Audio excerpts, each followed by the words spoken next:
Hi, welcome to our inaugural, I can't speak this afternoon, Glasgow Loves EU lockdown chat. Tonight we're very happy to welcome Patrick Harvie to discuss a few issues with us, and he's on screen. And Patrick, and I'll say a few words about him in a minute. We've also got our technical producer, Bernd, who's sitting there with the professional headphones on, and Jenny, who'll be popping up every now and again. She's monitoring your questions, and she'll be feeding in any nice comments and questions that come up as we go along. And I'm Dee from Glasgow Loves EU. Okay. One of the things that I'd like to stress is that our group has always been very pan-political, cross-party, and we want to kind of keep it that way. So obviously that means it doesn't mean we can't discuss party political issues, but we'd like to make sure that our discourse is always thoughtful and we remain respectful of each other's views, and that applies to anything you write as well as anything you want to say. Hope that's okay. Anyway, Patrick, welcome. Thank you. If you don't know him, which I'm sure is unlikely, Patrick has been an MSP for 17 years and is co-convener of the Scottish Green Party. He has a great deal of experience and a wide range of political interests, evidenced by his participation in Holyrood committees on topics ranging from renewables, LGBTI+, international development and Europe, which is our main concern today, to end of life, tourism, WASPI and food. Food being something we'll talk about later on. So, Patrick, do you want to say anything before we start, or shall I go straight into the first question? Well, just to thank you very much for inviting me to take part in the discussion, and the pan-political or the pan-party political nature of the discussion is well understood. I'm very happy to respect that. Thank you. That's great. I think you know, a lot of us are probably quite green on the inside, but you know, maybe haven't actually signed up. You know, if you know whereas what I mean. us, we watermelons are usually accused of being green on the outside and red on the inside.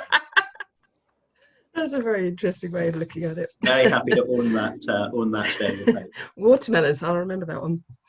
Okay, so obviously, as our group is called Glasgow Loves EU, and if you've been following us for any amount of time, you know that one of our main things is that we fought to try and educate and participate and you know, change things and try and get things reversed, but obviously that didn't happen. And some of you may have been at our event on the 31st of January. Patrick, I think you were there and you spoke for us that night. And our Leave a Light On event, which was our kind of last great hurrah. And what we didn't know then was that we had the kind of pandemic heading our way already at that point, which is quite scary to think about, given that there were so many of us there. So the first thing we plan to talk about tonight is the thorny question of the transition period with the EU that we're currently in. So the formal question is, given Gove's tweet on Friday, how serious do you think Westminster is about getting a deal with the EU? And today's Boris comment, a bit of oomph, will his bit of oomph get us across the line? Do you think the public is even remotely well informed about the impact of no deal, which is likely to both amplify and be partially hidden by the economic pain of COVID-19? If not, how can we address that? And most importantly for us here in Scotland, given the way that the three devolved administrations have been treated by Westminster, how can we make our voices heard? How can the nations and the leaders of our nations make our voices heard to put our perspective on this? So that's loads of questions bundled up in one topic, but well, yeah, I mean, it's easy to be distracted by the sort of sound bites that come from the likes of Boris Johnson. He's very good at, you know, lobbing in a phrase that would have been fine in a spectator opinion piece, but has no real substance in terms of politics. You know, I think you know, he's throwing around these phrases like let's put a tiger in the tank of the negotiations, and you know, it's meaningless. It's just rhetoric for the sake of playing to his own gallery. Far more dangerous is the clear willingness of many people inside the UK government to accept either a no deal or what's now being called a low deal the most minimal level of relationship. And it comes back to the fundamental contradictions in the Leave campaign. They were promising all of the good stuff and none of the bad stuff in a future relationship, and they're now unwilling to choose between the quite reasonable options that the EU is setting out. You either have a close relationship, which means lots of market access and a good degree of alignment, or you have a distant relationship without the alignment, with all of that taking back control, but with much less market access. You can't have it both ways. And the UK government still seems unwilling to make that choice. So, I mean, there is very little chance that they can have the full meaning of what is usually called a comprehensive free trade agreement in place on the timescale they're now committing to. They may well be able to achieve something, but it will be something so limited and caveated that it will still be extremely damaging. The questions about an extension, it is a source of frustration that the main opposition party at Westminster haven't been more forthright in calling for an extension. But I can kind of understand that they may just have taken the view the government has a majority, they are not going to budge on that. We'll be wasting our time in calling for it. And they don't want just to shout into an echo chamber. They actually... Literally, because there's hardly anybody in there. well, yeah, that wasn't intended. But yeah, I can understand why it may be more attractive to them in 4 or 5 months' time to be in the position of saying, we told you so, rather than thinking that the UK government will actually change its position now. Either of those is still putting party positioning ahead of the interests of the country, though. When it comes down to the questions about how Scotland and the other devolved areas as well, because this applies in Wales as well. This is not just about the fact that Scotland voted Remain. Wales voted by majority for Leave, but their interests are still being put very much into question, the nature of devolution. And that's why the Welsh government as well as the Scottish government have called for an extension. But how to assert that national interest, that the interest of some of the regions of England as well, which don't have a political voice, this is a fundamental question.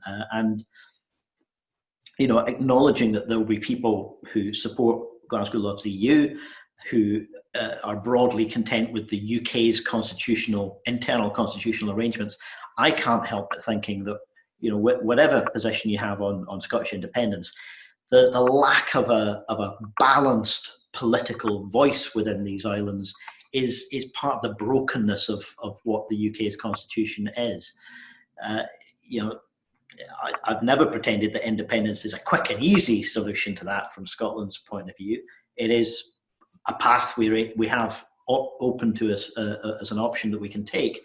But I also have a great deal of empathy for the people in other parts of England, for example, regions which will be desperately hardly hit by the economic damage, that have no political voice of their own. Later this week I'll be taking part in the European External Affairs Committee meeting, hearing from Mike Russell, the committee in the Scottish Parliament, working remotely from home as our committees are doing at the moment. But that will be looking at the negotiation process and hearing the latest response from the Scottish Government to where things stand. I'm afraid the hard answer may well be that the UK Government will continue to commit to the most damaging path and to a lack of recognition of the views of the nations and regions which have been expressed so far. I think sadly you're probably right, and it's something they're kind of talking about, or people in the region. So you've got Andy Burnham in Manchester, and you've got people in the northeast, and even like Devon and Cornwall and places of having some sort of proper, and the Midlands, proper recognition for their areas, their specific areas, as well as being part of the UK as a whole. So that's Not particularly, not particularly. It's not going to change things, but at least we've aired that No, a I mean, bit. Jenny, have we? Sorry, go the, on. the instinct with these kind of discussions is always that you want to offer kind of hope and an upbeat assessment. I do think that we're in a very dangerous position now, and there are people in the UK government who seem to have decided, let's just roll up the economic damage of Brexit into the economic damage that comes from the pandemic. Absolutely. And find that as a way to kind of hide the one inside the other, as though it isn't happening. Yeah. But the economic damage of Brexit will be decades long. It will be for the long term. It won't just be for the, however many months or years it is for recovery from the pandemic. This will be with us for the long term, and it will be bad for the long term if we can't try and find a way to achieve the close relationship that will be in the mutual interests of Scotland, the UK, and the EU.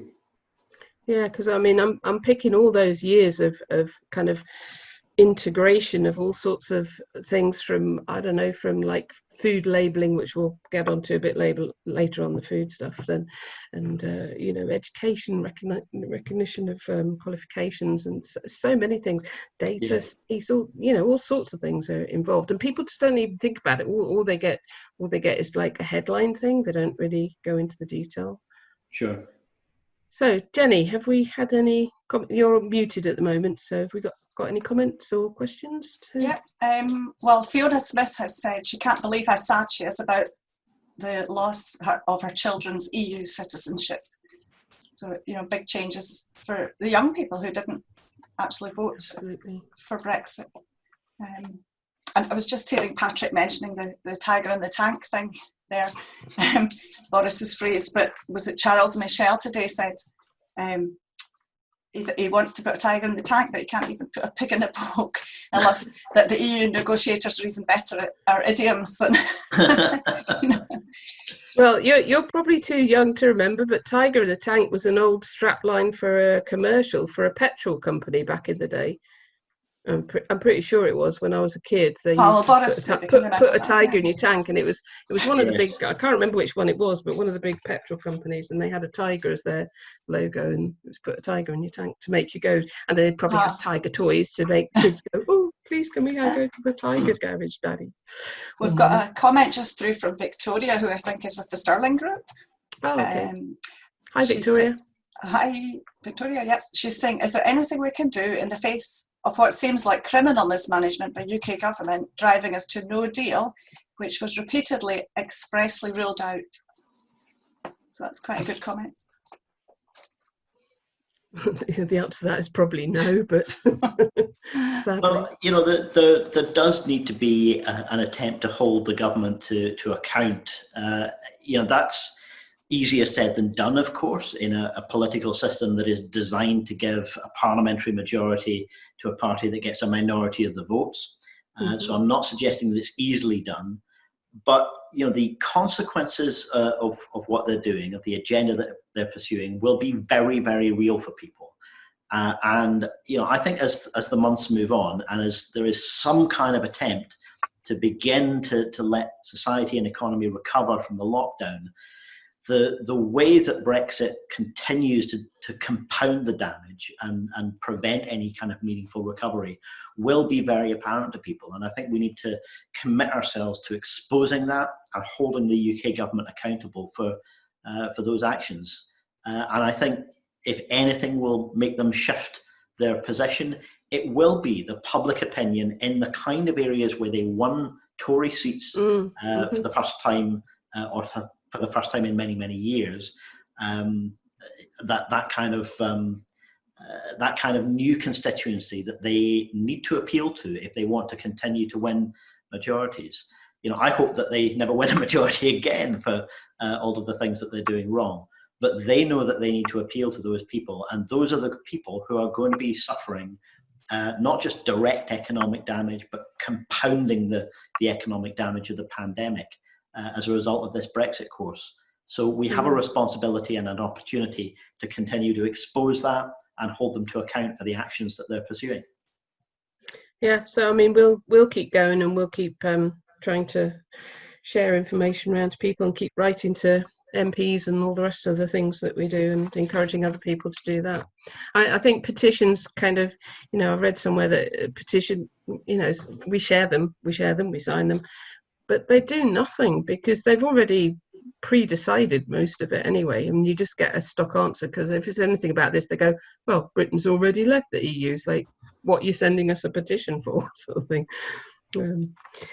Anyway, shall we move on to another topic, which is kind of tangentially related, because it kind of moves us into an area related, which is that obviously particularly if we get a really bad deal with, or no deal with the EU, we're going to be even more dependent on a good deal with the US. So the main topic that's come out of that people are aware of is the business about food standards. So with or without an extension, the likelihood is that the UK will be making a deal with the US. What are your views on the difference in food standards and packaging regulations? And that's kind of important, because there's all this talk now that, because I put a post up and lots of people went, oh, but it's all right, I won't buy American chicken. I'll look on the label, and if it doesn't say American, then I'll buy it. But that's all going to be hidden, isn't it? There's ways around it that they won't have to actually admit that it's American chicken. And how do you know what chicken you're buying when you go to a takeaway or unless they actually specifically state that it's Scottish chicken or Newcastle chicken's a funny idea, isn't it? Farmers, that's the next, the other related issue here. What would be the impact on our farmers of having to import US produce, and what can Hollywood do to protect the interests of Scottish farmers? Yeah. If anything.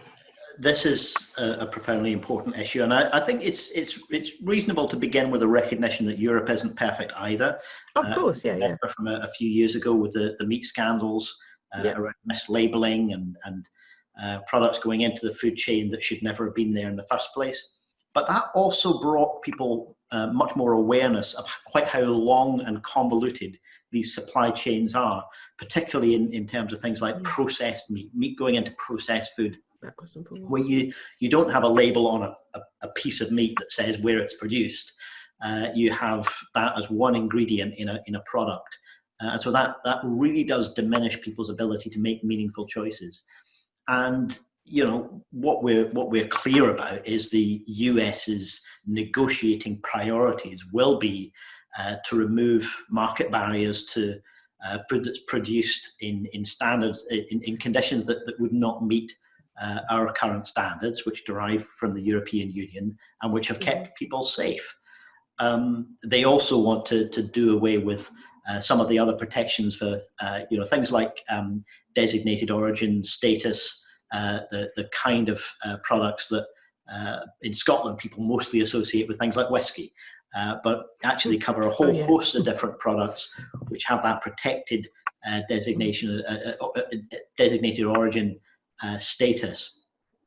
And that's a way of ensuring that local producers who have something unique to put on the market are not going to be undercut by a copycat product. There's a whole host of areas where this intersects between devolved and reserved responsibilities as well, because a lot of those issues around agriculture and environment do fall within the remit of the Scottish Parliament and the Scottish Government. But the negotiating of a trade deal is a reserved matter. So the making of that deal is reserved, but the contents of it will impact on many, many devolved areas. Now, a lot of other countries would have a decentralized decision making. They would not have one central government that just makes all of the decisions, but you actually have to go through the process of negotiating internally, of approving, negotiating mandates, draft texts, and then signing off a trade deal that was done. The UK doesn't have that. The UK has centralized a lot of this authority and is in a position of being able to override, not even override, but just point blank ignore the positions of the Welsh Assembly, the Northern Irish Assembly, the Welsh Parliament, the Northern Irish Assembly and the Scottish Parliament, as well as the local level. So there's a real danger that we have issues around trade deals being imposed on us, which constrain the power of the Scottish Parliament to act on any of those consumer rights issues. Just take some of the really important steps we've taken in terms of public health, things like minimum pricing, which was taken into the courts. You could have something like that determined by an anonymous panel of corporate lawyers under one of these trade deals, preventing a democratically elected government from doing something that's in the interest of public health because it's seen as against market competition. And the dispute resolution procedures in a lot of these trade deals, modern trade deals, really does just transfer a lot of what should be democratically accountable power toward anonymous panels of lawyers. And so, we absolutely need to assert, and we'll probably need to do that quite aggressively, being willing to go to court to assert the right of the devolved administrations to do the things that they've been elected to do, to make decisions that they've been elected to make, rather than having our authority constrained by a trade deal signed off by the UK government without any kind of input or consent. That notion of consent, where if you want to achieve a common position across the UK, you negotiate it together between the different governments within the UK, you achieve consent, and then you implement it. That would be reasonable, but what we're likely to see is a tussle between that kind of model and the idea of the UK government simply imposing common positions on everybody without any negotiation or consent. Yes, it's a very kind of scary area, and I don't know if I should mention fish, because I don't really get the fish thing, but I know the fish thing is a tiny amount of the actual economic thing, but I know that it's a very emotive thing for the fishing areas. Obviously, we've got fishing areas in Scotland, lots of them.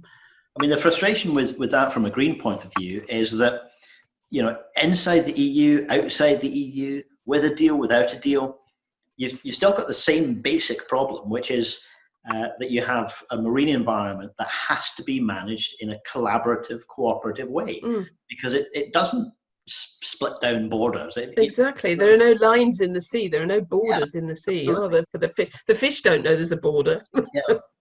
And which is what I've always found really weird. Committee the other week kept coming down to this kind of issue about the two sides being the UK's negotiating position and the EU's negotiating position. And from a green point of view, the two sides in this debate are the humans and the fish.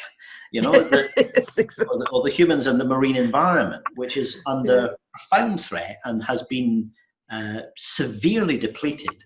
There has been change gradually and too late, but there has been substantial change toward reorienting the way that we do this management of this shared asset into one that's about environmental protection and allowing species to recover. We haven't gone far enough in that direction, in my view, but we've started to make progress to it. And now you've got people in the UK government and some of their supporters in the Scottish Parliament who seem to want to say that the only thing that should be achieved is allowing our fishermen to go out and catch as much as they want. That is not just unsustainable, but it's not even in their interests in the long term, because the more you deplete those stocks, the less of a viable future a fishing community will have. There's also an irony that most of the fish, I believe that a lot of the fish that we catch in this country we export to the EU, because we don't eat that much fish in this country. So basically the way to get around this American thing is to turn like fish and vegetable eating and forget about the meat. I mean, yes, there's a huge environmental and ethical interest in trying to shift toward more sustainable food patterns generally. But for as long as there is a fishing industry, there is, you're right, an economic connection between access to waters and access to markets for the products. And again, it's a situation where the UK government seems to want to have its cake and eat it.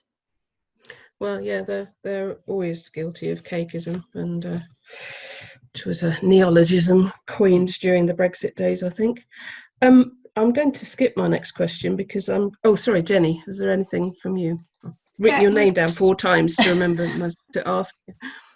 we've had an interesting comment from Fiona. Just we always think about the fishermen, but I think one of her family members, her son, I think, is a UK seafarer, and they're having problems landing their goods at EU ports, given that,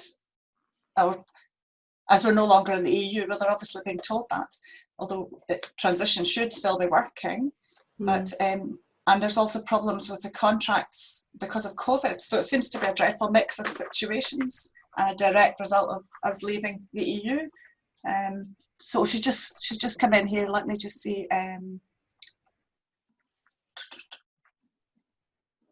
So I think basically there's problems. The contracts when they're being paid is not matching up. So yeah, maybe. I don't know who's responsible. Is that Scottish or is that UK responsibility? That type of thing. Scottish government or UK government? I mean, if it's about trying to make sure that the EU member states or other European countries are treating fishing boats or seafarers from Scotland and the UK in the way that they should, that would be about the negotiation between the UK as the ex-member state and the EU. But it just comes back to this whole situation that it was inevitable that there would be a mess come out of this, and whether that's about misunderstanding, whether it's about people being too enthusiastic to protect their own interests and seeing Brexit as an opportunity to do that. Brexit was never going to be a clean, simple, straightforward process. It was always going to give rise to confusion, chaos, and mess.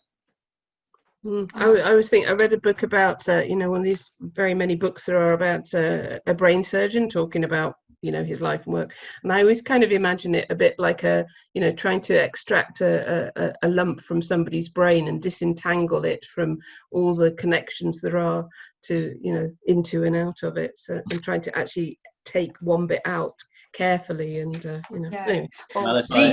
Dee, can I just add in just for further information? I probably didn't say there, but it's like tankers and things like that was the type of seafaring that they were talking about. Yeah. So all those goods that are being delivered. Yeah. I think people don't. If we ever do need brain surgery, it won't be in the hands of Michael Gove and Boris Johnson. Oh God. No, well, we won't get on to science and all of that. Okay, before we go, we want to bring up a topic that we've talked about a lot on this forum and in all our campaigning, particularly in Glasgow, Buchanan Street in particular. We met so many EU citizens who are living here, and almost to a person, they love living in Scotland and they love Scotland. And chose to come and make it their home, and we're just heartbroken for them and for things like which I'm going to read you out in a second. So the actual question is, and it kind of leads on to the other topic of the moment as well, which we have some comments on as well. Scotland is an open and welcoming country, but what more can we do to help protect our EU citizens and tackle all forms of racism and discrimination? And I'll just read you a little bit. I don't know if you've seen this report in the Helensburgh Advertiser, and it's just particular to them, and they said hundreds of EU nationals living in Helensburgh and Argyll and Bute are in limbo over whether they can stay in the country according to new figures. And one of our colleagues looked at all the figures, but I'll just quote the ones from there. The latest stats show that 1,700 people have applied for permanent residency in the area and 920 have been given settled status, but hundreds of others have been classed as pre-settled, meaning they have to reapply within 5 years or be forced to leave the UK. The figures show that a total of 770 out of that 1,700 are left in limbo of pending applications or are pre-settled. And then it's got figures from the Western Partnership. There are figures everywhere, but there's so many people. However you look at it, however many hundreds or thousands or whatever there are, these people, their lives are in limbo. So they're in. I don't know if you saw that sitting in limbo, the Windrush thing the other night on BBC about the guy who was a Windrush came over. He didn't. I don't know if he came actually on the Windrush, but the whole process he went through of being arrested and had his whole life kind of disrupted, lost his home, and was on the point of deportation. But I haven't watched it yet. It's really good. On the iPlayer, but yeah. but it kind of seems that this could be like the EU version of Windrush in the end. I mean, the thing is, in many ways, this has been a very, very long time coming. I don't think I can remember a time in my life when you didn't have this kind of competition between the UK government and the media about who could be nastiest about foreigners. And government after government after government of different political complexions has tried to make the immigration and the asylum system ever more humiliating, bureaucratic, and echo. Be quiet. To manage your video skills. I'm very sorry about that. That's quite all right. It's not a dog or a child, so it's okay. My not very smart speaker has decided to interrupt. So we have these systems, immigration and asylum, which have become steadily more brutal and unwelcoming.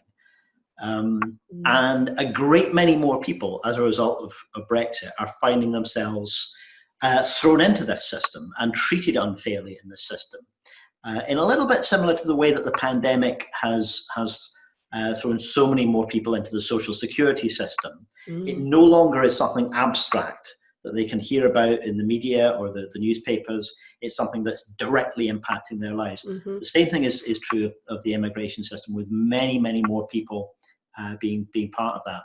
Now, we obviously are seeing a complete failure of the strategy that some have pursued of let's just throw a bit more red meat at the anti-immigrant sentiment in society in the hope that it goes away. It was never likely to work.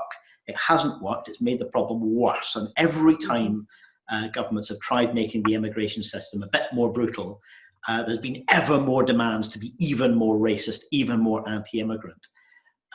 So that kind of agenda is never going to be successful. But we also, I think, have to stop talking about these numbers in abstract terms. Even if the example you gave is talking about hundreds of people in a local area, we need to start talking about this in terms of real people's stories. People can relate to an individual story about their kid's teacher, or about a nurse in the local hospital, or about the hairdresser that they know. If we tell these stories in personal terms, in ways that are relatable, that remind us that we're talking about human beings and people's lives, I think that's so much more powerful in terms of turning the tide and trying to remind people that we're all human beings, that we relate to one another because we are fundamentally connected. We share this world, and we share this little bit of this world. We're seeing this in the context of the outright fascist violence that we saw on the streets of Glasgow over this weekend, and other parts of the UK as well, where the anger of people who were effectively promised that they would have a more racist Britain if they voted for Brexit. The kind of rhetoric that not just the Nigel Farages, but the mainstream Leave campaign was selling people, amounted to, vote for this and you can get rid of the foreigners. There was a shameful strand of racism that ran right through the Brexit campaign. The people who bought that, the people who voted for that, are not going to be happy if they're now expected to have a situation that's more humane. So if we want that more humane system, we really need to tell this story in a different way, in a way that connects with people. And I think that has to be about individual lives and life circumstances in a way that people can relate to. I think we need to stop talking about the numbers, stop talking about this in an abstract way, and much more clearly communicate about people, about people's lives, and those individual perspectives that everyone can relate to. Yeah, it's hard though, because you know, a lot of those people won't really want to listen, I don't think. And I mean, what you're saying is how they've been approaching the COVID thing, because every night the news is wall to wall individual stories of people and families, and which is great, but it actually gets quite tiring to watch, because they're just all, you know, they're all quite similar in a way, aren't they? And you know, you know, I do know what you're saying, and I do think statistics are very cold, and you know, it affects that kind of sense of being tired of it. It affects every part of this question about discrimination and prejudice in our society. You know, if you look at the Black Lives Matter movement in the US in particular, you have people who've been campaigning on these issues for years decades. and decades. Yeah. And you have people who are not campaigners who've been dealing with police brutality every day of their lives, week in, week out, month in, month out, year in, year out, and who have to pass on that knowledge about how you handle yourself when there are police around generationally to their kids. Yeah. You know, we should acknowledge they're tired. They're tired, sick to death of that situation. If you look at the relentless tirade of hostility toward trans people in this country, in certain parts of the press, trans people are tired of being treated that way. And yes, people who are affected by the immigration and asylum system in this country, including EU citizens, are absolutely sick to death of this. They're tired of it, and it's asking a lot to keep on trying to get over the ignorance that has allowed this situation to be brought about.